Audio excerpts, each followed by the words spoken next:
Passionate about life, passionate about Suffolk. Mark Murphy on BBC Radio Suffolk.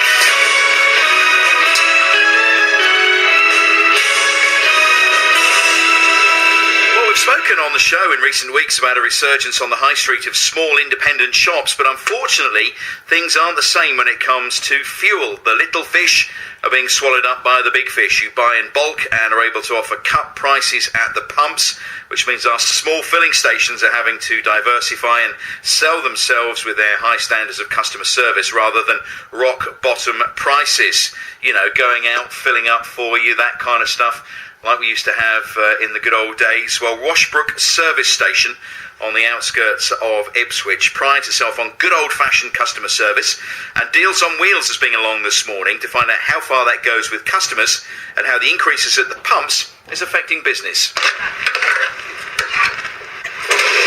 Well, Charlie, it's a very dull morning here at Washbrook. What's business been like for you so far this morning? Because you've had a delivery of petrol and diesel, haven't you? Yeah, we certainly have, yes. We've had a delivery, but it ain't going very well this morning, as I did say with this weather. But business is slow anyway, because of the climate and everything, and the price of the fuel now, which is absolutely scandalous to us. So how much are you charging them for fuel? Well, at the moment we're 142 for unleaded and 148 for diesel, which is quite high compared with the god up on the hill there, Tesco's, but that's how it is with the small garage. We actually get no choice of what we actually pay for our fuel, so that's reflected in the price. We get a delivery every fortnight, and once we've had the delivery, we then get from our suppliers, we then get an email telling us how much that's cost us and how much they've taken out of the bank account. So in the region, how much do you pay for the fuel? Because it's Gulf that govern the price that you charge the customer, isn't it? We normally £7,000 comes out of the bank account once a fortnight, and in that £7,000, if we sell every drop of it, which is not so likely nowadays, we'd probably make a profit of about £150. So that's not even enough to cover the wages of someone to fill the cars up. So is it worth staying open when, as you say, you've got the huge Tesco supermarket just up there in the distance? Yeah, what we actually rely on is really older people that come in, they just want a little bit of fuel, they want the oil checked and things like that. We do all that on the forecourt for them, whereas you don't get that sort of service at Tesco's. That's our only godsend at the moment, is that a little bit of banter with the locals, and they keep rolling in. But these prices, don't know how long that's going to go on for, and obviously we can't sustain that sort of level of price.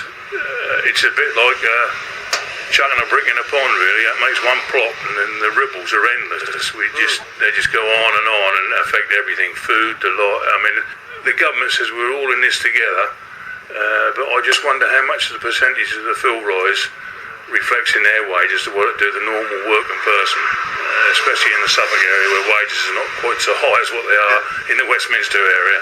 So what do you think that needs to be done? Because as you said, your customers are local people who prefer the assisted service that you give. Yeah, well, I think you've got to get away from the actual petrol prices and the taxes on the fuel, and get more to taxes on the road. Now, we just happen to let in every Tom, Dick and Harry from Dover, they just roll off the trains and straight up the highways, don't pay a thing. You can't help but notice when you go the other way, it costs you a fortune, and particularly if you want to go to Switzerland, Austria, but France, it's motorway tolls. Why aren't the foreign drivers that come in this country paying the same thing?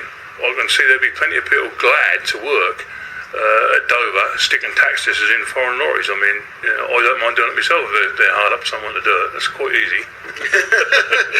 What keeps you going, though? Is it the local customers, that you still have this loyal customer base that come in here to fill up with their fuel no matter how expensive it is? That is about right, but of course some of these older people, old ladies, etc., I don't mean to be rude by saying old, but they still come in and get £5 and £10 worth a week, and of course every time they come in they complain that it goes less and less. We recently had one woman that actually drew off the forecourt, then come back and swore blind that we hadn't put any in there because she'd asked for a £5 worth.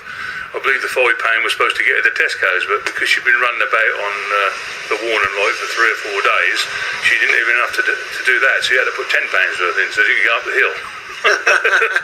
Do you think, though, with the budget just around the corner, the government will be brave enough to tackle the duty on fuel and petrol prices, or do you think they'll just put on a few more pence, which will then, I suppose, in some way, may cripple some motorists?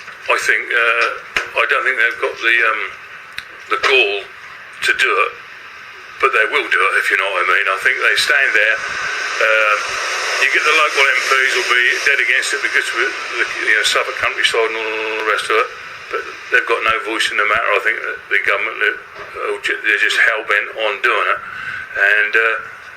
And what is so annoying about it is the fact is that hauliers and everything, not just us, but you just think of every haulier that has to pay out money for gasoline. It's horrendous the money they pay out now. And just briefly, if those prices continue to rise, what's the future here for fuel when it comes to the Washbrook garage? Well, it's the devil in the blue sea, really, because with the business rate situation being what it is, if we stop selling fuel, and then the business rates will triple. So we have to just plod on and basically have it as a lost leader, hoping that we get trade into the garages for working on people's cars and things like that, and motorbikes, which is what we do with it. But as far as the petrol goes, the sales are going further and down the scale. I mean, we don't sell. At one time we used to have 4,000 or 5,000 litres every 2 weeks. Now we get 2,000 of each every 2 weeks. So it just shows you the difference it's made to us. Deals on Wheels at Washbrook service station on the outskirts of Ipswich.